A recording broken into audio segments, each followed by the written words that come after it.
Good evening. I'd like to call this meeting of the Pinetop-Lakeside Town Council to order, and I'd just like to remind you to silence your cell phones if you haven't already done so. I would invite you to stand and join me in the Pledge of Allegiance, and please remain standing for the invocation. Pledge allegiance to the flag of the United States of America and to the republic for which it stands, one nation, under God, indivisible, with liberty and justice for all. Councilor Brimhall. Our dear, kind, and gracious Heavenly Father, we're so grateful for this opportunity that we have tonight to come together as a community to discuss the matters. We ask you to bless with thy Spirit that we may be able to make the decisions that are in the best interest of the town, and that we may be able to go about loving one another and showing our kindness and our service to those around us. We're grateful for the weather that has fallen across our land this winter and the continued moisture that is coming across our lands. We're grateful for the hope and the blessings that moisture brings into our lives. We're grateful for the citizens. We're grateful for the employees. We ask you to bless all those that serve and protect our area, that they may be protected and that they may have thy guidance in their day-to-day activities. We're grateful for all our many blessings again, and we say this in the name of thy Son, Jesus Christ. Amen. Amen. Thank you, Councilor Brimhall. Item B on our agenda tonight is call to the public. This is a business meeting of the Town Council. The town values and welcomes public input. Please address the council as a whole and not individual council members. Do not address staff or members of the audience. Council action on items brought up in call to the public is limited by the open meeting law. Council may direct staff to study the matter and reschedule for further consideration at a later date. Items on the agenda will not be heard, and individuals are limited to 3 minutes. We have 2 requests, and I understand you want to come up together. Is that correct? Charles Kane and Dale Murrah. Please come up and introduce yourself, please, Dale. Introduce yourselves and tell us your address, please. My name is Charles Kane, 1289 Walnut Creek Trail, the retreat at Walnut Creek. And I'm Dale McCovitz, 1383 West Walnut Creek, Charlie's neighbor. Thank you. Yes, both Dale and I are newly appointed board of directors for the HOA at the retreat at Walnut Creek. And we were hoping to reverse a policy that was put in place, I think, in 2005 when the development first opened. And at that time, I think there was some opposition to the use of the back exit for other than emergency use. And we've abided by that, and mostly. And we got in trouble, I guess, a year and a half ago. I'm not sure who complained, but we were reminded that we were not allowed to use that for construction trucks. And so we stopped doing that. But in the meantime, we've experienced a lot of damage to our front gate, to mailboxes in the entrance, trucks driving up into the cinders and so forth, and causing damage up there because the large trucks have a really difficult time maneuvering that front entrance, which has a little island in the middle. I don't know if any of you have seen, well, it's... We've got pictures. Okay. It's, we're right behind us here, between here and Woodland Road. And so we were hoping that we would be allowed to, on a limited basis, allow the extra long, super long construction trucks to enter that back entrance just on an individual basis, very limited use. And that would help those drivers to maneuver into our property and also minimize the possible damage in the future. There's a lot of construction going on back there now, so. Thank you. You have anything to add, Dale? Yeah, I would only add that the handout that we gave you shows the traffic flow from the north and the south, or from the north and from the west into the retreat. It's on the front of it, and on the back of that sheet is Google view showing where the housing is. And if we had access to the back gate just for trucks that were very long, like with trusses, It's a straight shot into our subdivision. The other pictures that you have showing my dear wife at the entrance, looking out and looking into the entrance, you can see that there's just not room there for any kind of a truck that has any length at all. You know, we get 50-footers and longer trying to get in there. I think we even had one that got stuck. Yeah, one got stuck trying to get in, and they had to call the police to block the road so he could back out. So, yeah, it's a problem. Our gate has been damaged. One truck ran into the gate for about $5,000 worth of damage. And the mailbox. Keypad. The keypad's been knocked over a couple times. The mailbox of the neighbor has been knocked over half a dozen times. So it'd be great if we just had access from the back for those really long loads. Nothing else. Thank you. Is there anybody else that would like to address us and call to the public tonight? Okay, seeing none then, we'll move on to the consent agenda. All items listed are considered routine matters and will be enacted by one motion of the council. There will be no separate discussion unless a member of town council requests an item or item be removed for discussion. Council members may ask questions, of course, without removal of the item, and items removed are considered in their normal sequence. We have one item on our consent agenda tonight. Are there any questions or comments? I'd entertain a motion. Vice Mayor? I move to approve the consent agenda. I second. It's been moved and seconded to approve the consent agenda. Is there any further discussion? All in favor, please signify by raising your right hand. Thank you. That carries unanimously. We'll move on then to item D, which is business before the council. Public comment will be taken at the beginning of each agenda item after the subject has been announced by the mayor and explained by staff. Any citizen who wishes may speak one time for 5 minutes on each agenda item, either before or after council discussion. Questions from council members, however, may be directed to staff or member of the public through the mayor at any time. Item D1 is proclamation of National Public Works Week, May 21st through 27th of 2023. Whereas public works professionals focus on infrastructure, facilities, parks, emergency management, and services that are of vital importance to sustainable and resilient communities, and the public health, high quality of life, and well-being of the people of the town of Pinetop-Lakeside. And whereas these infrastructures, facilities, parks, and services could not be provided without the dedicated efforts of public works professionals, who are federally mandated first responders, managers, and employees at all levels of government and the private sector, who are responsible for rebuilding, improving, and protecting our nation's transportation, water supply, water treatment, and solid waste systems, public buildings, parks, and other structures and facilities essential for our citizens. And whereas it is in the public interest for the citizens, civic leaders, and children in the town of Pinetop-Lakeside to gain knowledge and maintain ongoing interest and understanding of the importance of public works professionals and public works programs in their respective committees.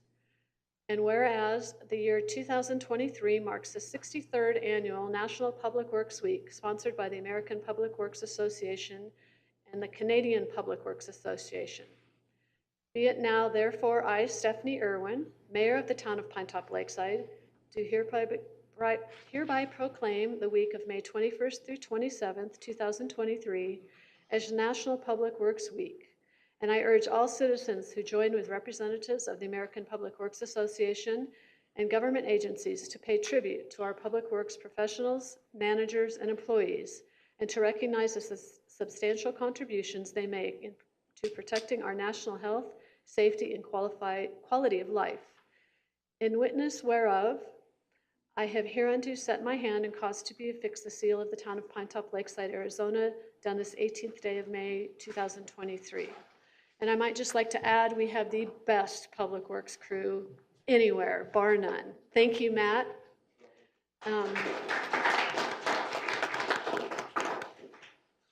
Any other comments on that? Okay, thank you. Pass that on to your crew, please. Item D2 is a town Pinetop-Lakeside proclamation of National Wildfire Awareness Month. Councillor Heisler. National Wildfire Community Preparedness Month, May 2023. Whereas the town of Pinetop-Lakeside is committed to saving lives and protecting the community through prevention, preparedness, and emergency response in a timely, courteous, and effective manner. And whereas National Wildfire Awareness Month dedicates the entire month of May to prevention and preparedness that focuses on what residents can do around their home to help protect against the threat of wildfires. And whereas, as the weather becomes warmer and wildland vegetation or fuels begin to dry out, it is time to plan for wildfires. And whereas residents have the power to protect the part of the community that means the most to them by firewising their properties, by eliminating vulnerabilities in the home, ignition zone, particularly immediate 5-foot zone around their residence. And whereas hardening homes to ember intrusion and creating defensible space to address vulnerabilities such as firewood piles, unmaintained landscape, and lawn debris around the residence make a difference in preventing the spread of wildfires.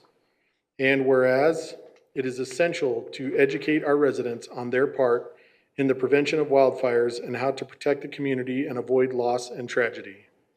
Now, therefore, I, Stephanie Irwin, Mayor of the town of Pinetop-Lakeside, do hereby proclaim May 2023 as National Wildfire Community Preparedness Month in the town of Pinetop-Lakeside. In witness whereof, I have hereunto set my hand and caused to be affixed the seal of the town of Pinetop-Lakeside, Arizona, done on this 18th day of May 2023. Thank you, Councillor Heisler. And that will lead us into item D3, which is the Navajo County Public Health Services presentation of 2023 wildfire season ready, set, go. Katrina, come on up, please. Good evening, Madam Mayor and Vice Mayor and council members. Thank you so much for allowing me the time today to present to you our outlook. And we try to come up here and do this every year so that we can give our citizens a little bit of information and education. So with that, I'll hop right into it. 2023 is shaping up beautifully. And as you can see this week, we've had chances of rain and thunderstorms, and it's almost monsoon-like, which is somewhat a little eerie because it's not monsoon, but it feels like it.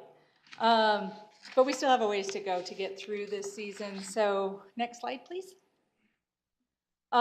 Every year we do look at a lot of different data sets. One of them is our drought status. Drought is a key component to the effects of wildfire in our community. As you can see by the two different images, the bottom one being last year's drought monitor for the same week, and the one on top being this year's drought monitor. Very visible difference. We are still seeing the dry out this year, even though I just contradicted myself because it's rainy this week, but we're still gonna dry out. And with all the moisture that we received over the winter, as well as this spring, that is kind of a double-edged sword in our world. I'll let Chief Chevalier or Chief Morgan talk more about the fine fuels because they are the subject matter experts, not me, but they're out there. And so the point with this is we will dry out. We are still in long-term drought. This data set is for short-term drought. So next slide, please. The current significant wildland fire outlook potential has these two images. The top one on the left is for May, and as you can see, it's actually got green in there, which is highly unusual for May in this, pardon the pun, neck of the woods. And even in June, the bottom right-hand side, there's still a little bit of green, but no red or yellow in there. So as you can see, this is a little bit unusual for us this time of year, and we're kind of excited about that, but we don't want to get our hopes up too high, and I'll explain more about that in a minute. Next slide, please. Then we go into July, and again, still no red, yellow, orange, scary colors in our part of the state. as far as the wildland fire potential outlook. We're still considered normal, which means at any minute, we could actually still have a fire, even when it's raining. If the wrong thing happened in the wrong place, we can still have a catastrophic wildfire. So with that, we ask everyone to maintain their vigilance. And if you'll go to the next slide for me. We'll talk a little bit about fire restrictions. So the White Mountain Fire Coordination Group is made up of several agencies, including the U.S. Forest Service out of Apache Sitgreaves Forests, the Department of Fire and Forestry Management, Arizona, our National Weather Service partners out of Flagstaff, our local fire departments, law enforcement departments, our regional departments in Bureau of Land Management, Bureau of Indian Affairs, Fort Apache, and several others throughout the region, including emergency management for both Apache County and Navajo County. And why that is significant, there's no other communities throughout Navajo or throughout the state of Arizona that do it the way we do it. We have a regional approach to fire restrictions. We talk about it on a weekly basis, every week. We started just a few weeks ago. What the conditions look like and whether or not restrictions are warranted. We use scientific data, including the energy release components, resource availability, and several other data sets. Weather is a big one, to make the decisions based off of the scientific data. I'm gonna keep saying that word because it's important. It's not someone's gut feeling, it's not the fear. We have to start training our brain to understand that we live in a fire-adapted community and fire is a part of our world because we are in that wildland-urban interface. So if you go to the next slide for me. So what this means, all the good news that, our outlooks look really good, is that we still have to be vigilant to the threat of wildfire. It's actually a year-round threat. It's not just a fire season. A quote-unquote fire season happens. Yes, we are drying out in May, June timeframe, sometimes as early as March, April. That's our fire season. But we want to get everybody to understanding that fire is a year-round threat. Even when there's snow on the ground, we have the potential for wildfire. We live in a wildland-urban interface in this area. So again, fire is going to be a natural part and component of this region. It is everyone's responsibility to maintain our lands and be good stewards when they are recreating, living, or conducting business in this area. And she's already on that slide, so perfect, thank you. What that means, know before you go. Know the restrictions, if there are any, by checking that there's several websites you can go to, including 311info.net. We will always post our restrictions. Several social media pages, including Facebook and Twitter. Most of our partner agencies also post all of that information, as well as our cities and towns. Check and plan for the weather accordingly. You don't want to camp in a low-lying area. You don't want to get washed away. Make sure that if you do have a campfire, because there aren't restrictions, that you are putting that fire out each and every time before you walk away. Don't go to bed, don't go for a hike without putting that campfire out. Same thing with a debris burn. We have a lot of people cleaning up their yards, which is great. We want that, as Councilmember Heisler said in his proclamation. We want people to create that defensible space. And to do that, a lot of people dispose of that debris through burning. Be smart about it, stay with it till it's completely cold and out to the touch. Next slide. So another goal of our White Mountain Fire Coordination Group is regular communication, both within the group and externally to our partners and indeed our stakeholders, being the public and our visitors. We do hold both pre and post wildfire season meetings to engage each other and formulate our plans. We do, as I said before, meet on a weekly basis in order to conduct the business that we need to not just the coordinating, the voting members, but we also have our public information group that meets weekly so that we are all communicating a unified message across the region, both in Apache County and Navajo County, as far as the threats and what we're seeing. And then we have our print and social media. We are trying to reach out as far and wide. In fact, just a couple of weeks ago, Mr. Hefner and I did a podcast. So it was very exciting to do that and partner with him. If a wildfire should happen, we have a list of businesses and contacts, what we call a trap line. The trap line is just a humongous list, including our radio stations, chambers of commerce, our cities and towns partners, all kinds of businesses. We will blast out information on anything that is pertinent and necessary far and wide, to include some of our valley stations. Okay, sorry. It's a group effort. That's what this slide is about. This is our White Mountain Fire Coordination Group slide.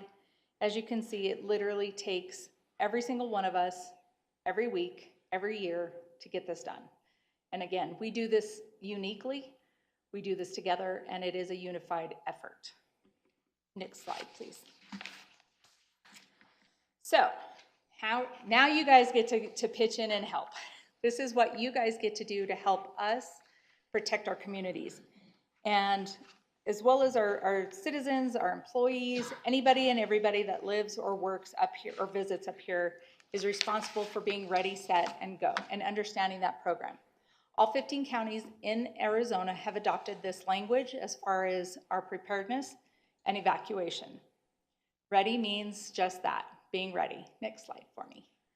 Have that kit ready, be on the alert system. Navajo County does have the Ready Navajo County alert system, and we encourage people to sign up. You can do that through our website. Know where to go for vetted information. We have, as I mentioned before, a lot of social media pages, both vetted official pages, such as the emergency management page. Either of the fire departments have a page, but there are also a lot of neighborhood pages. Those are not actually vetted pages. Those are, community pages, and they are great partners because they do share our information. But knowing something and sharing something are two different things. Sharing the information from the boots on the ground sources is official information. Making speculation into fact is not. So we caution people to make sure that they are mindful about the information that they share and or listen to when they are on our social media. We do ask that people prepare their home, create that defensible space, check on their neighbors. That's a big one. We have a lot of people up here that may or may not know each other. Start shaking hands across the fence and get to know each other so that if there is something going on, we can make sure that everybody makes it out safely. And then have a plan for you, your family, and again, if you need to, your neighbors, whatever it takes. The next part of it is get set. Set means there is something going on, your ears are perked up, and you're paying closer attention to those vetted sources of information that I shared earlier. You have that kit that we discussed packed and either in the car or right next to the door, and you're listening for those updates. Make sure that if you have something that might delay your ability to evacuate in a timely fashion, consider leaving early, such as large animals and livestock. Go ahead and, if you think that threat is close enough to your home, make sure that you evacuate all them early and get them to a safe location. And we will set that up. Finally, the last one, go. It's pretty simple. Go means go. Don't wait. We may not get another opportunity to send a go message. We may go from ready straight to go because there isn't a time to get to set, even though our experts will do everything in their power to make sure that we get the information as timely as possible. Sometimes conditions just won't warrant it. So we want our citizens to be prepared 24/7, 365. If you do not evacuate, you will not be allowed off your property for any reason. If you are caught off of your property after an evacuation order has been installed, you will be taken out of the evacuation area and you will not be allowed back in for any reason be it animals, livestock, medication, clothes, nothing. We will work with you to take care of those things, but you will not be allowed back in. You may not be able to receive emergency services if you choose not to evacuate. Our responders are going to be busy dealing with the emergency event, and we ask for that reason, that's why you stay on your property and understand that services may not be able to be provided. If you do evacuate, we ask that you follow public safety directions, as sometimes our practiced routes may not be the route that you get to take. And that is the end of my portion, and I will turn it over to my friends. Chiefs, take it away. Does anybody have any questions for Katrina before we move on? Questions? Okay, thank you for your presentation. Chief? Yeah, thank you, Madam Mayor. Thank you for allowing me to stand up here and say a few words this evening. I think this is my first time in front of this council as the fire chief, and I apologize for not being here sooner. I should have come not long after I was appointed to kind of introduce myself. I think everybody's pretty familiar with me at this point in time, but my name is Randy Chevalier, and I'm the new fire chief for Timber Mesa. So thank you for letting me be here this evening. To echo what Katrina had to say, the weather is beautiful. This is phenomenal, and I think we'd all agree this is probably not necessarily normal for this time of year, which worries me a little bit. I hope this continues, but I think what might be setting in a little bit possibly is complacency. And Katrina spoke a little bit about the fine fuels. Fine fuels is the grass, it's the weeds, it's those 1 hour fuels that take about 1 hour under a constant set of humidity and sunlight to change. Those can dry out very fast. Those are going to be the carrier fire. They're very receptive to fire. And with our backyard fires, with our burning with a burn permit or without a burn permit, that does happen, or dragging chains or throwing your cigarette butts out the window into the right-of-ways along the highways, we're still going to have those types of fires. I worry about with this weather that we're going to get into that complacency state where we're going to be a little bit absent-minded to the real risk that exists out there. So I just want to kind of get that word out. Don't get complacent. Do what you need to do, right? Follow the guidance that's been provided. Go to the website. I'm confident Chief Morgan's going to talk about FireWise, and obviously has a very major passion for that, and we're 100% supportive of him. But get out there and clean your yards. If you need some assistance, call us. We'll be glad to come out and educate you on some pointers to kind of prep for that. I don't want to belabor that because I'm confident Chief Morgan will touch on that. But Timber Mesa, Pinetop Fire, the area fire departments have all been preparing for a wildland season because we don't want to be complacent. And that starts with Heart Fit for Duty physicals. We bring up a physician. They evaluate each one of our firefighters, make sure we're physically fit to do the job. Then we make sure they go through a refresher, or if they haven't had the basic training, we make sure they have the basic training. And then Tabor and his staff at our fire department do a great job of making sure everybody's going to meet that standard.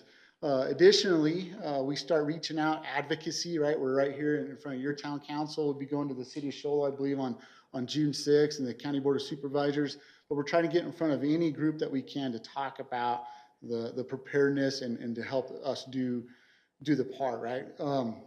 If we do get a wildfire, I think one of the misconceptions that exist out there is Timber Mesa or Pinetop and we have an amazing initial attack response, but we can get overwhelmed very quickly if we get a large wildfire going in this area.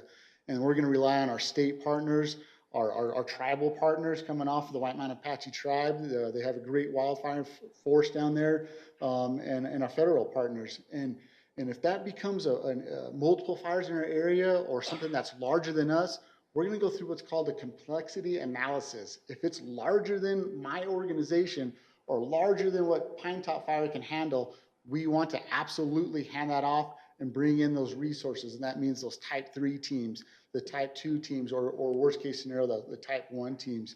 We're all integrated together and we all work together, and we have that capability to bring in those resources if and when that becomes necessary. We just hope it doesn't actually come to that. So my ask, I think it is every year, don't get complacent. Ask for some assistance. We'd love to come out and assist you and do your part to help us out. And so thank you for allowing me to say your words. And if you have any needs of me, please questions, let me know. Thank you for that information. Does anybody have any questions? Hey, Chief Morgan. Thank you, Chief Chevalier. I come bearing a few gifts. Kat, would you mind helping with that? So, as you know, the White Mountains, well, it started out with Pinetop Fire District, but we really didn't have enough public outreach just being the Pinetop Fire District. So we partnered with Timber Mesa, changed the name. It's now the White Mountain. We do the annual White Mountain Firewise Block Party. Well, that block party is coming up again. In fact, it's one of the few that's done across the state with budget constraints and things like that. So we are very active in providing that education to the community, especially with the transition we're seeing here in the White Mountains. In terms of Firewise, some of you might remember that when we started this process in 2015, we had absolutely zero Firewise designated homeowners associations in the community. Today we have 26. We just added 3 more, and we've got 5 more that are in the process of becoming designated. Hope to have them done either by this year or certainly by next summer. And that will give us 33 communities, or bad math, almost 31 communities that are on their own working to become better stewards of their own properties and helping us reduce that wildfire risk. It's fairly significant. One of the things that I wanted to provide to you is this document. The U.S. Fire Administrator has been a big friend of the fire service. She actually is a doctor, has her PhD, and has been working really hard to address the wildfire problem. And this report just came out in June of last year. This one is designed specifically for elected officials, tribal members, and response agencies to figure out how to tackle this problem collectively, because individually, we're just going to take a small bite of the elephant, but really not have any appreciable difference. So I hope you'll take some time to look at this. I think they've done a fantastic job of identifying specific issues, particular to communities that are facing these wildland urban interface problems. For us, as Kat didn't touch on this, but one of the challenges that we have is funding. Fortunately, or unfortunately, neither one of us were successful in obtaining community wildfire defense grant funding, either for mitigation work or to revise our current community wildfire protection plan. That really provides a lot of the guidance on how we as elected bodies, first responders, subject matter experts address the wildfire problem in our community. As you know, our last revision was in 2016, so it's getting dated. To even be eligible for future funding, that plan can be no older than 10 years old, and we're rapidly approaching that. Fortunately, we had a hole in the pocket, and through the International Association of Fire Chiefs, I wrote a grant and just found out on Monday we were selected. So we're going to be able to move forward with getting that revision, and likely many of you will be a part of attending those regular meetings over the next year. We're scheduled, I think it's June 15th, for doing the rollout meeting, specifically with agencies that went for the grant to talk about how to manage it. But then the real work starts. That's getting all of the partners that are here in the room, many here in the room, together and start working on revising that plan and identifying those things that we need to continue to do. One of the things that was identified, again in this, it's on page 16 and 17, is the evacuation component. While we've done evacuations, we had an evacuation tabletop, we still don't have a good organized plan. We know who's responsible for it, we know how they're going to do it, but we don't have identified best practices to evacuate the community, and that's going to be a big part of this CWPP this time. The technology out there is amazing, so look for that invitation, and hopefully many of you will be a part of developing that revision. With that, I think the other thing that we need to do a better job of, and Chief Chevalier talked about that, and that is getting collaborative resources to address our local wildfire problem. And I know we've got a lot of those resources that are here day to day through our 911 system. Pinetop Fire District's worked very hard to put that fuels mitigation crew together. And I think to date, we've approached about 900 acres, both in Pinetop and Timber Mesa's district in getting properties mitigated. But funding's becoming harder and harder to come by. It's gotten extremely competitive. So I look for your support. We all do look for that continued support to go after funding to help homeowners defray the cost, because it's certainly not cheap. And then with that, I'd be happy to answer any questions that you might have on how we can help you do a better job with our resources in reducing wildfire risk. Thank you for that information. Please let us know what you need, letters of support or anything in that. Absolutely. Any questions for Chief Morgan? Councilor Brimhall? Kind of question for, I guess, have you guys at all been on the podcast for the town?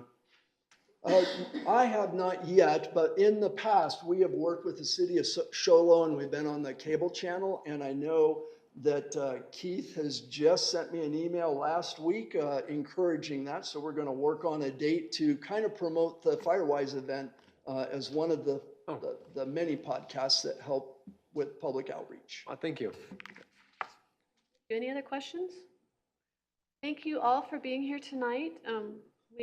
We'll keep our fingers crossed that we have a calm summer. Thank you. Item D4 tonight is discussion and consider ordinance number 23-463 for the de-annexation of 16.52 acres in the vicinity of the Show Lake Pump House. Jeremiah.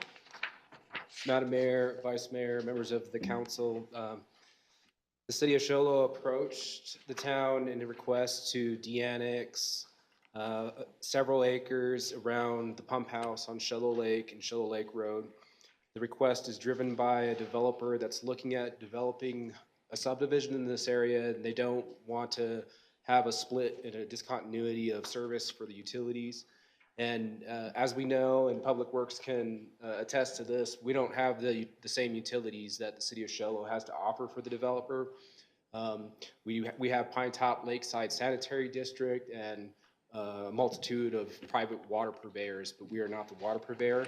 And so that is one of the things, and I believe that's one of the key driving components on the ask, is that they can provide water and sewer service to the entire subdivision and not have to have two separate systems.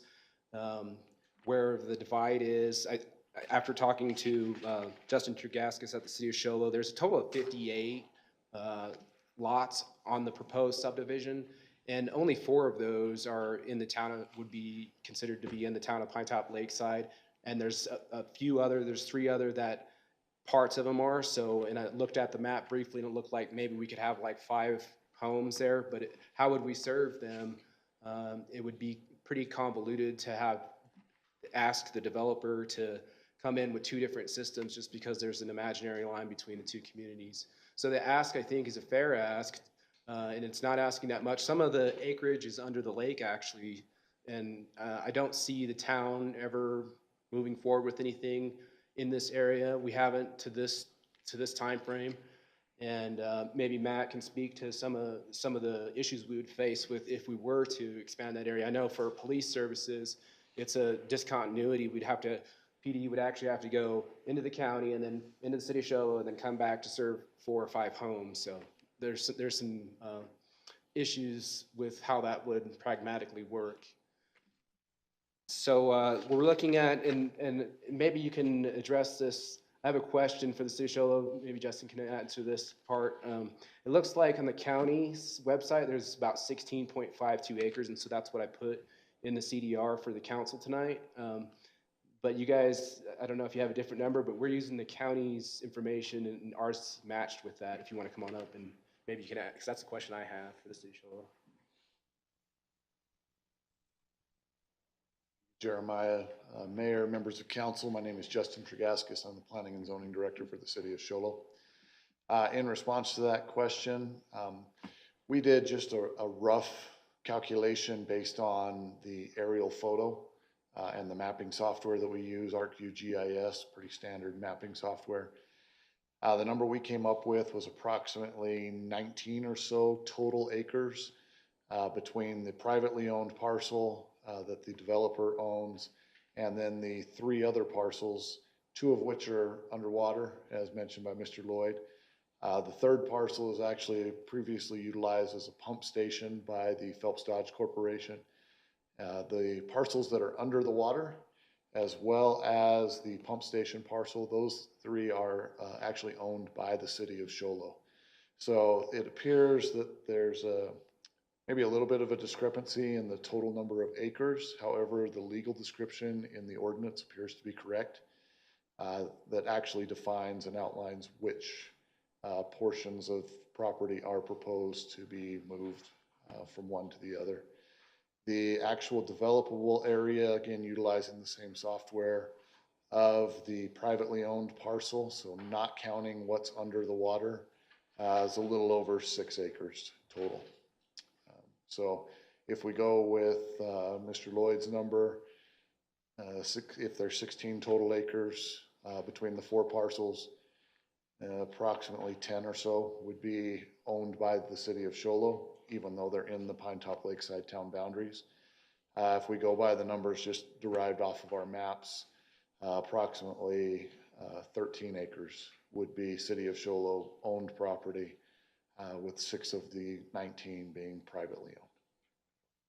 Thank you, Justin.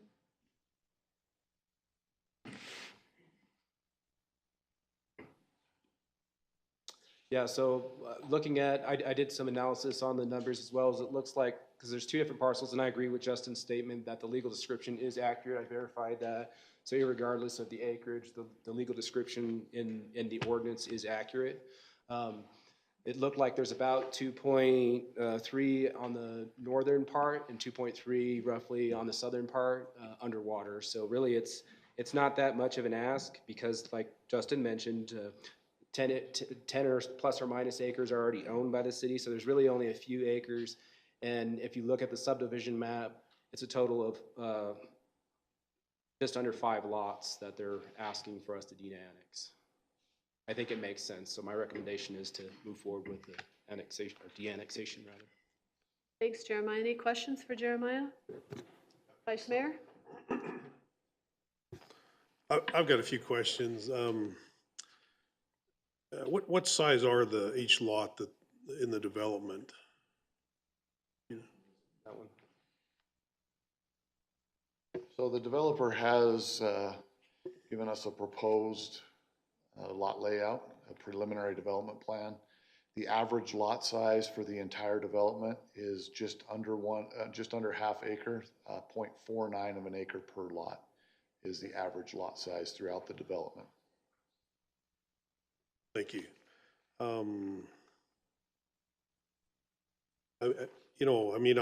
always want to be a good neighbor to our good neighbors in Show Low, but I have to say, as an elected official of the town of Pinetop-Lakeside, I also have to look at this and say, do we give up something without getting anything?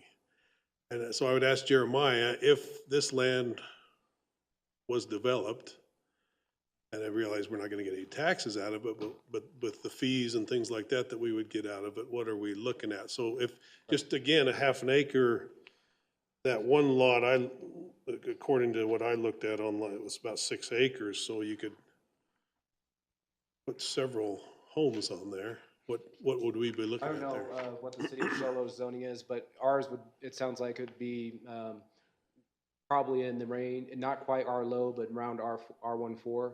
So that's roughly 1/4 acre lots, except these are a little bigger than that. And we're looking at 5 homes, so roughly anywhere from 15 to 25,000, depending on the size of those homes in permitting fees. And then as far as the construction taxes, maybe Finance Director Rodolph can address that. For 5 homes, can we get it? What's the tax percentage rate, so I can throw a number out there just for an estimate? Good evening, Mayor and Council. The TPT tax rate we would get would be 3% off of a taxable value. Mayor, you may have to help me. I know you start with the contract amount, but you exclude some of that, and then So you exclude the value of the land, as well as you take off 35% of it. So you would be taxed on 65% of that number. So if you sell it for 400,000, the land's worth 50, you'd pay tax on 65% at 350, at 3%. Okay. So Yeah. could be You significant. could figure that for five homes max. And the total, I mean, they're looking at 58 lots, so it's a very small piece of the pie there overall. I guess 5 It home is- max, but again, I'm looking at there's this. value to it. If it was 6 acres that I show here, none of which is underwater, but is actually some of it waterfront property, so it would be quite valuable. And if we're going that under a half an acre, I mean, you could do, say, 10 lots on there and 10 houses, and besides that, 10 is an easier factor to figure what it might be worth. right? Depending on, it would be contingent upon the zoning, of course. And, I mean, I don't see us, even if it was not to pass and we had a similar zoning, it would match up with whatever the city of Show is doing. We're not gonna be difficult to work with the developer. So I would say that we're most likely be looking at the same type of lots and the same layout. From the preliminary, it's really only 5 lots. Okay. And they're probably gonna be high-end homes, so. on the lake. Where is the closest hookup if they went with, say, Pinetop-Lakeside Sewer District? So I can't address specifically because I don't have access to the shape files, but it sounds like, I mean, obviously they have access to sanitary facilities in the county island in that area that they're immediately adjacent to. And I know for a fact that the city of Show Low has water under there, but they do not allow sewer outside of their boundaries. And that was part of the I know that because of part of the Pineview water acquisition that was done around 2011, I want to say. And just for clarification, and this would be, go to Show Low probably, there are parts of the county island that are actually serviced by Show Low water, but serviced by Pinetop-Lakeside Sanitary District. Is that correct? That is correct. So when the city of Show Low purchased the water system that was down in that area, there was some of the water system that was located within the city limits, some of it which was located outside of the city limits. We continue to provide water to those properties that were in that franchise area when we purchased that water system. If they are in the sanitary district, they're perfectly able to connect to the sanitary district sewer system in accordance with their rules, procedures, that type of thing. Okay. But it is an accurate statement that we do not extend our sewer system outside of our city limits. And is there some reason why you couldn't do that in a situation like this? It would take a special exception by our city council. It's been our policy moving forward from the past that if you want to be on the city sewer, you need to be in the city limits. Okay, all right. And in the event, I'll add to Mr. Jergaskis' statement there, in the event that, say, the city of Show Low, the city council didn't approve that because they want to continue with the policy that they have in force, then it would be an ask on the developer to connect to 2 different systems. And so it increased the project, and they may just say, well, it's not worth it to develop that area for us. Then that's a possible scenario. Okay. Again, I did check with the sanitary district, Pinetop-Lakeside Sanitary District, and it's about 1,100 feet as the crow flies to the nearest where they could hook up to this area. It wouldn't be an easy thing to do. I understand that. I guess, again, I just go back to, as an elected official for the town of Pinetop-Lakeside, it seems to me people are going to think, well, why are we giving something away when we're not getting anything from it? And that would be my question. Any other questions? Councilor Brimhall? I kind of would like to have an answer from that. Like, is the city of Show Low able to do anything? Like, for example, if we were to annex this location to them, are they able to say, hey, any building fees that come in on the original Pinetop-Lakeside side, those fees will be able to go back to you guys? I'm not sure we have any precedent on that. I don't recall. Morgan, do you have an answer maybe? If you come up, I mean, we please. went through budget season yesterday, so budget's big for us right now. So, good evening, Mayor and Council. I'm Morgan Brown, the city manager in Show Low.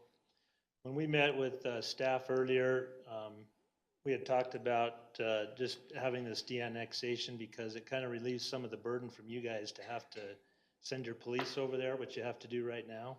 That's an area right there by that pumping station where lots of kids gather and party and carry on, and it kind of seems weird that the city of Show Low owns that, but you have to come with your police and monitor that. So the exchange that we were talking about is that kind of relieves you from the responsibility of having to use your services there and these 3 or 4 houses, but to address the concern, if you feel like you need the construction tax or the permitting fees off of that, we'll gladly give it to you, because we think this is a development that is going to be beneficial to both Pinetop and Show Low, and it's not going to be that much money, but if that's what you guys need, happy to do it.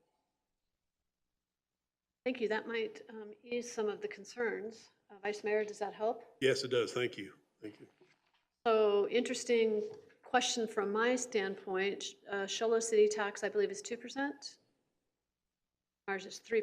So we would probably get it at the 2% rate. That's what you're offering. Well, that's a fair trade. Yes, I would say so.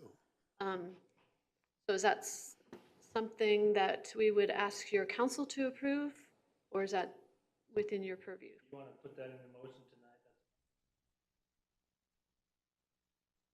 Yes, Councilor Brimhall. Another question I have is, I know that area, like you said, is a lot of individuals go there to get arrested possibly, and others go there to have fun.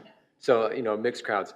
Almost in the public area, are you able to have like a public space of areas that is not even able to, they're not able to build on, or et cetera? Are you guys able to put stipulations on, hey, Pinetop-Lakeside gave us this information, gave us this lot, but in the interim, they kind of want to have you guys provide an open space for individuals to access down by the lake shore and not go on private property?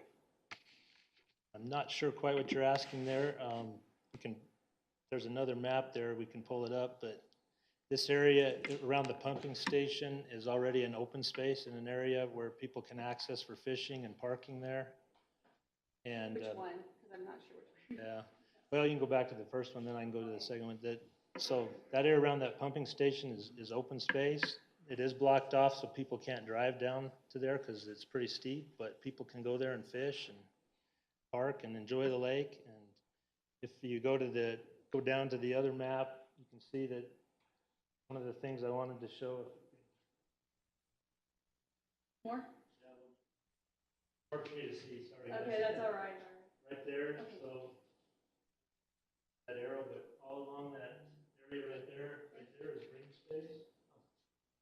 Pretty steep drop off. If you've ever been up there before, pretty steep cliff, so it's not like people can just go up there and just walk down to the lake. It's pretty steep. So that was just left to be some green space, some open space along there. It's not a buildable space because of the topography there drops off pretty good.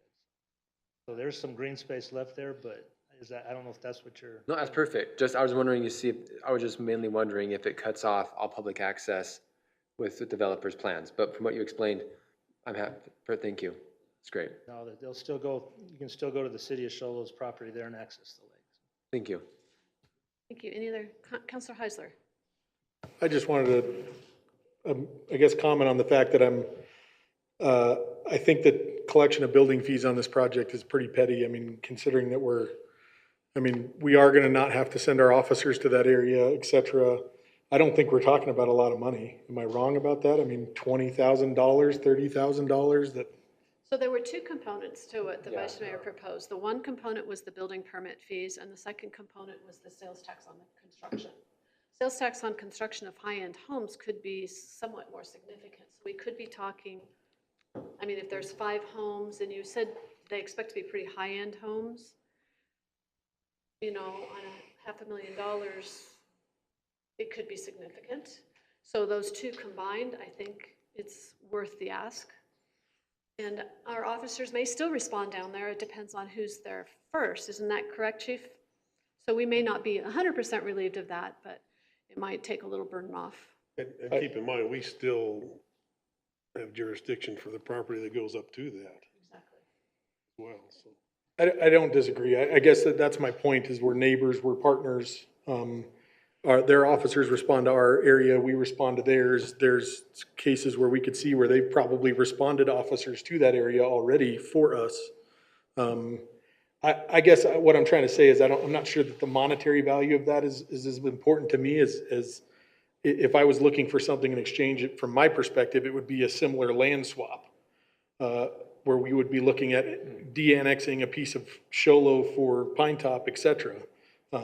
I don't know that I'm necessarily worried about the money, and then at the end of the day, is this the right thing to do or the wrong thing to do? And if it's the right thing to do, I just feel like, from my perspective, we should just move forward as proposed and de-annex the property. I'm not necessarily worried about the monetary value of which the city of Sholo is going to have to provide those services, and in my opinion, it's in their city at that point and they should collect the revenue. That's just my thoughts. However, the city of Sholo will continue to collect ongoing revenue from these houses, which is to their benefit. So I guess I see both sides, your point as well. And again, after looking at our budget, every little bit helps. So, did you have another comment? Almost go back to your comment. Jeremiah, is there land that we want of Sholo's? We're currently not looking at any land. We're not eyeing any land in the city of Sholo. This is one of the areas where we share a boundary, and then the other area would probably be out on Penrod. Okay. Any other questions or comments? Councilor Smith?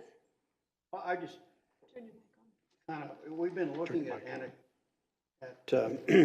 the process for annexation. And this is kind of the opposite of that, but I look at this and say, would we annex this piece? And I don't think we would, because there's not enough population there for state shared revenue to make any difference. The fees are not that great, and Sholo's already said, you can have them without doing anything. And I think it's the right thing to do. So. Thank you. Any other questions, comments? Councilor Brimhall? Looks like you're asking. No, Keith has it. Okay. Go ahead, Keith. So Kevin did a quick math, and maybe we're right and maybe we're wrong. We're only looking at maybe $25,000 on 5 home builds. So, Plus permit and there may be some more. With the permitting and the thing, though, I think you're looking at double that or more. Well, to get to the TPT calculation, I took 350,000, let's say, is the contract value. 65% of that for 5 homes, and then 2% of that is roughly 22,700. There is no TPT on the labor or the land, only material. It's based off of the construction contract, and as the mayor said, then you exclude 35% of that, and then 2% is Sholo's tax rate. And I got roughly 22,750. That's my calculations as well. However, a high-end home, 500,000 might be low. Oh, Councilor Brimhall? I guess my question would be, just to kind of help the public understand why we're kind of hung up on this. Are we able to share what Sholo's budget is compared to our budget? That's public record. And what is it? Much bigger. Well, I don't know if you're going to compare budgets, you have to compare with population and everything, Councilman Brimhall. But yeah, so for last year it was 98 million was our budget, but it's hard to compare budgets because a lot of that was what we put in there is when we get grants and different things like that. So it's I mean, if you're going to do an apples to apples comparison, it'd take a while to figure it out. So. I agree, but I mean, we just had our budget meeting yesterday, and it was what, 6 million we were looking at? It was more than that, but it was 12. Yeah, it's probably double that. 12. So say 12. So 12 to 90, just any money that the public, our town could get based off of these different things. I mean, to me, it makes a difference. So that's why I wanted to explain to you guys why I'm kind of pushing for that part. Thank you. Anything else? No? I would entertain a motion then. Let me try this. I would move to approve ordinance number 23-463, allowing the city of Sholo to maintain jurisdiction over the entire subdivision. And is that the right one? No, I'm doing this. I'm sorry. De-annexation. I move to approve ordinance 23-463, authorizing the de-annexation of the area around the Sholo Lake Pump House with the following APNs, numbers 212-11-102A, 212-11-103A, 212-11-102B, and 212-11-103B, with Sholo providing, I guess, construction fees and TPT taxes for the lots previously in Pinetop-Lakeside. We have a second? I'll second that. Thank you. It's been moved and seconded to approve ordinance number 23-463 as represented. Is there any further discussion? All those in favor, please signify by raising your right hand. Thank you. That carries unanimously. Thank you guys for coming tonight. We realize this will probably be a long process, so we'll see how it works out. Item D5 is consider resolution number 23-1669 and the approval of the intergovernmental agreement with Navajo County to receive financial assistance for the Top of the Woods subdivision drainage project. Matt.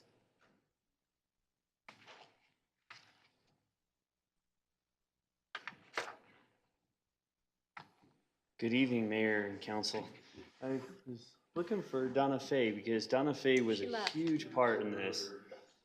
So I really wanted to give her some kudos tonight. She helped us make this happen, so I appreciate all of her effort to start off. But as you are all aware, in 2019, we had the 1,000-year storm that affected multiple communities in Pinetop-Lakeside. Since then, I have worked diligently with several engineers and the county and FEMA, trying to figure out exactly what caused such destruction to some of these communities. Well, we were able to pinpoint it and come up with a plan to make it happen.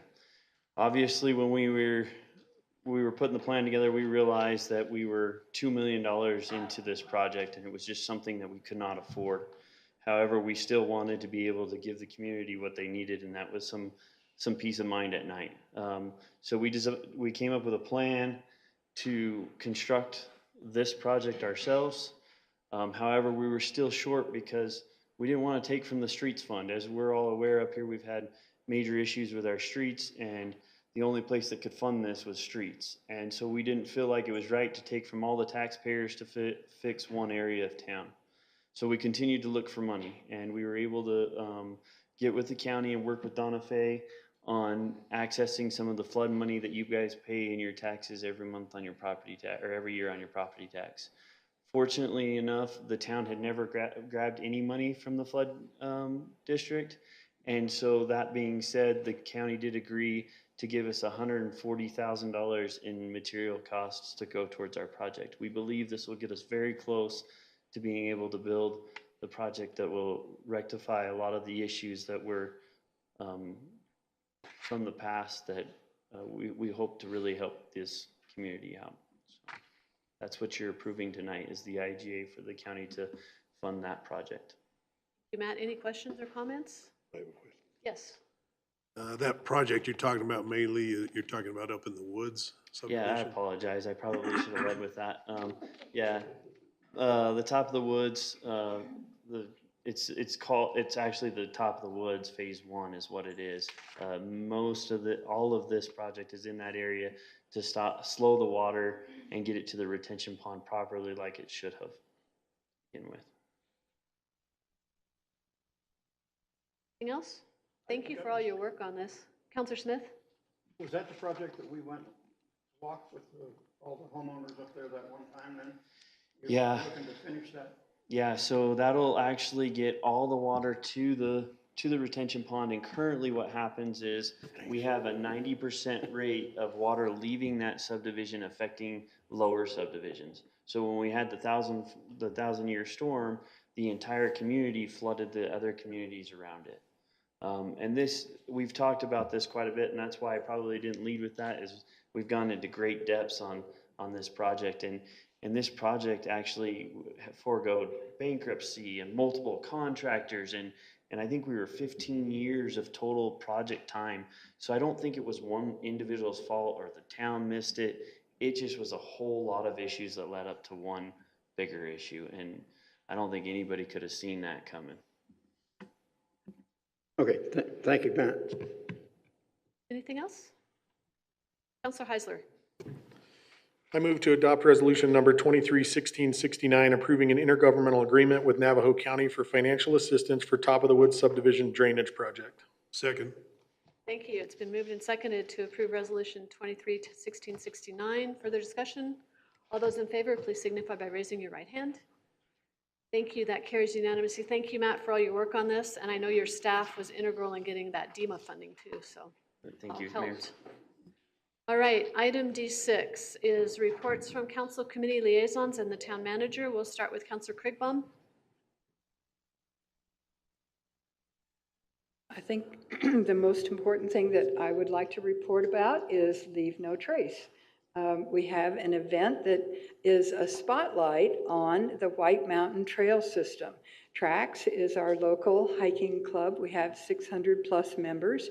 And so this spotlight of Leave No Trace is highlighting the importance of planning ahead, respecting the land. There are actually 7 principles, and those will all be discussed at length in several workshops and presentations that the public is most definitely invited to. I wish I knew how many people were going to come, because it's hard to plan something when you have no idea what the turnout is going to be. But we're very happy to have 2 people coming from, they're called the team of Leave No Trace, Elena and Jesse, and we have met them on Zoom. This event, they come on Thursday, June 1st, so we will actually meet them then, and we will set up for the arrival of the public, hopefully at 8 o'clock on Friday morning, June 2nd, and with coffee and donuts provided by the town of Pinetop-Lakeside. So there are multiple things that are available online, and the most, I think, simple way to find out about this is to go to the Leave No Trace, which is actually just lnt.org, their website. And so it shows a wonderful picture of one of our trails, and the spotlight is on the White Mountain Trail System. So the event is called Leave No Trace. The public is invited. We have a lot of things that are going to happen, especially information on thinking about Leave No Trace. And then we have also local information, the fire department, the emergency services, Trax and Nature Center. And actually we have, I think, 11 tables that will be outside on Saturday, June 3rd. And so that'll be from 1 until 4 in the afternoon. We're very fortunate to have Hoya, who is our resource person in the Lakeside District at the Forest Service, and she is a longtime user and presenter of Leave No Trace. She will be doing a very extensive program on Saturday morning that we hope that the public will really enjoy this. It's not only just listening to her give her wonderful presentation, but it'll also be 7 stations that are manned that you will rotate through to hear about the 7 principles of Leave No Trace. So I think it's going to be a very exciting time. That's June 2nd and 3rd, and it's at the Nature Center on Woodland Road in Lakeside. So everyone is invited. Thank you. Thank you, Councilor Krigbaum. Councilor Brimhall? Only thing we had the superintendent come by at our meeting yesterday, and he was able to provide us an overview. The only thing I will add tonight is tomorrow is graduation at 7 o'clock at the high school. Thank you. Heisler? Some exciting things going on at the Humane Society. They're doing a lot of improvements over there.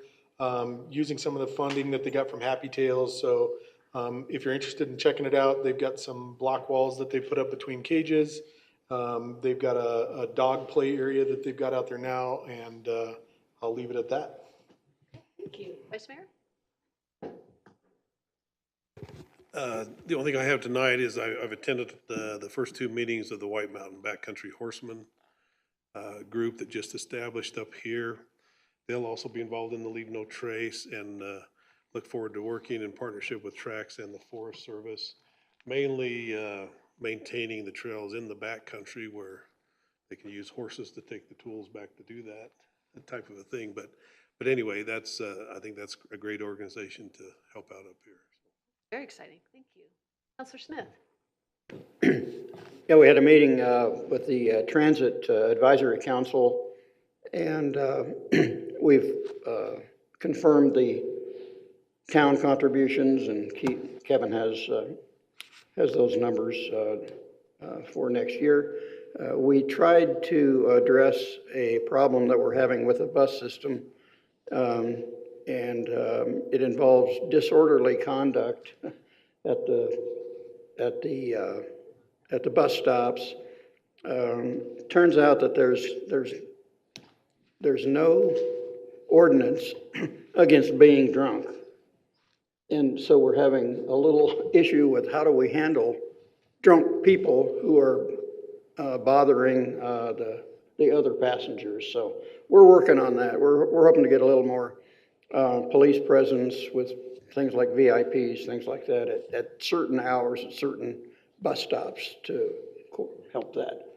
So we're working on it. That's all I had for now. Thank you. Councilor Snitzer? Thank you, Mayor. I've got a few things. First, with Trax, the trail work continues. There's over 200 miles of non-motorized trails, and it's a very big network. We spent several weeks on the far west side, actually west of Show Low, working on the General Crook Trail, which is the old historic wagon road from Camp Verde to White River. And there were places where we believe we were actually on the old roadbed from the wagon road. And then last week we worked the Osprey Trail right here, almost in the middle of town, up on Porter Mountain Road. And then for the next 2 weeks, we're going to be working Land of the Pioneers, which is in the kind of the far northeast quadrant of our trail system. So it's a very big system.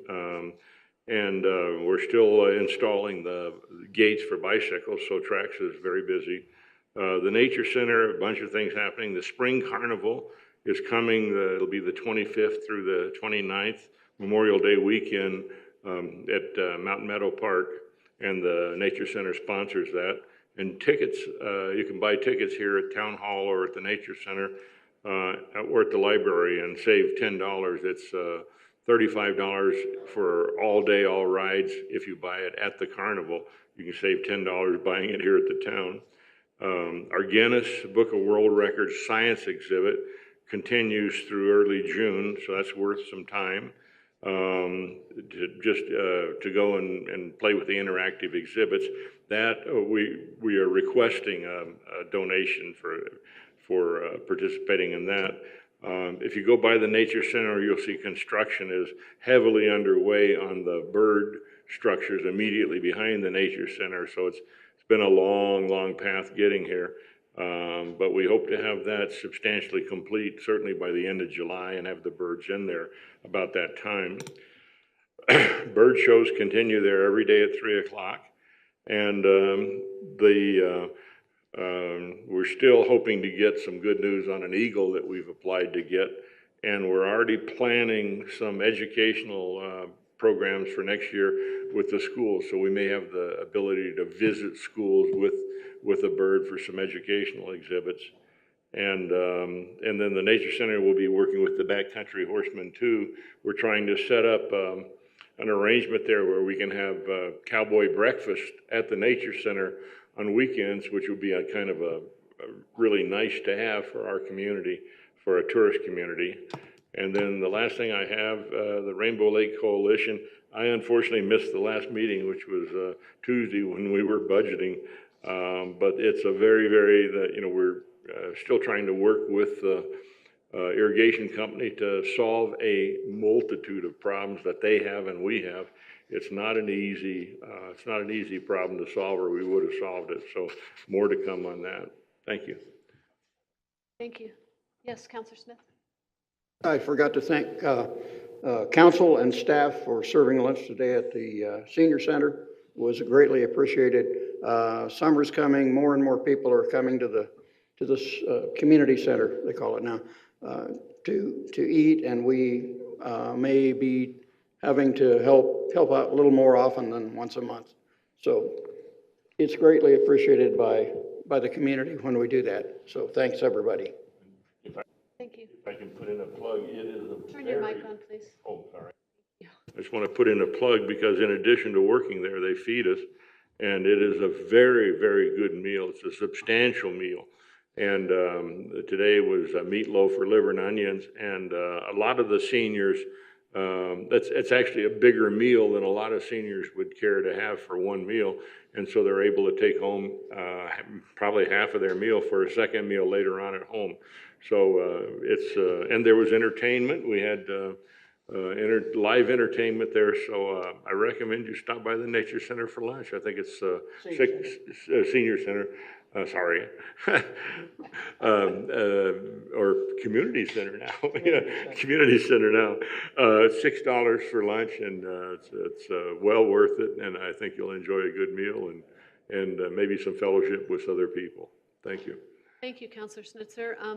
I don't have anything to report on council committee liaisons, but I am traveling to Gilbert early in the morning with a couple of our staff members to attend the State Transportation Board meeting and advocate on our behalf for hopefully some additional funds for roads. We'll see how that goes. We do appreciate what we've gotten promised to us. We appreciate what the local crews are doing to help with the potholes, and we're just hoping to advocate for a little bit more. Keith. Yes. So we got a lot of things to cover real quick. First, let me thank everybody that was able to go down to the high school last week to help with the Arizona Backpack for Kids program that puts together small bags of food to send home with the children that may not have the opportunity for a meal over the weekend. Elaine Smithson, this is a program that she's been promoting for several years now. So I appreciate members of the council and staff that were able to go down there to do that. Also to let you know, the library is going to be closed on Saturday. The Navajo County is doing a system update, so nobody would be able to check out a book. And one of the staff has strep throat, so we felt like maybe it'd be best just to go ahead and cancel for this Saturday. We had a really good community meeting recently about this survey, and everybody felt like it'd be good to have a second, to give more members of the community the opportunity to come and participate. That second meeting will be on June the 1st. Now this is going to be, so we're going to adjust the council meeting. That's going to be at 5 o'clock. It's an easy agenda, and then we can segue into the work session to present and discuss the satisfaction survey. Next weekend is Memorial Day, and town facilities will operate on modified hours. The visitor center and library will close at noon on Friday, May 26th. Public Works will close at 11 a.m. Complete hours for the weekend are posted on the town's government website. This coming Saturday, there's an Armed Forces Day flag ceremony at 11 o'clock here at our VFW Memorial Park in front of Town Hall. There will also be another flag ceremony on May 29th, the Memorial Week Day. That is at 11 o'clock also, and I encourage everybody to attend. Our veterans really appreciate the tremendous support that we've gotten from the community and from the council and from staff to be able to make it to that. Finally, our first Movies and the Music, let me say that again, it's a different name. Our first Music and Movies in the Park will be Saturday, June the 3rd at the Jack Barker Memorial Park. Previously, these were held at Mountain Meadow. The movie no, wait, I'm sorry. The music will be provided by a group called Covered in Sun, and that will start at 6:30 p.m. The movie Encanto will follow on the Blue Ridge High School softball field once the sun sets. They're going to have a food truck. They're going to have popcorn and candy available. So it sounds like a really good time. So encourage everybody to come out and bring your chairs and maybe a blanket. Maybe it'll get cool enough in the evening that you'll need a little wrap on the legs. So thank you. There being no business before us, this meeting is adjourned. Thank you.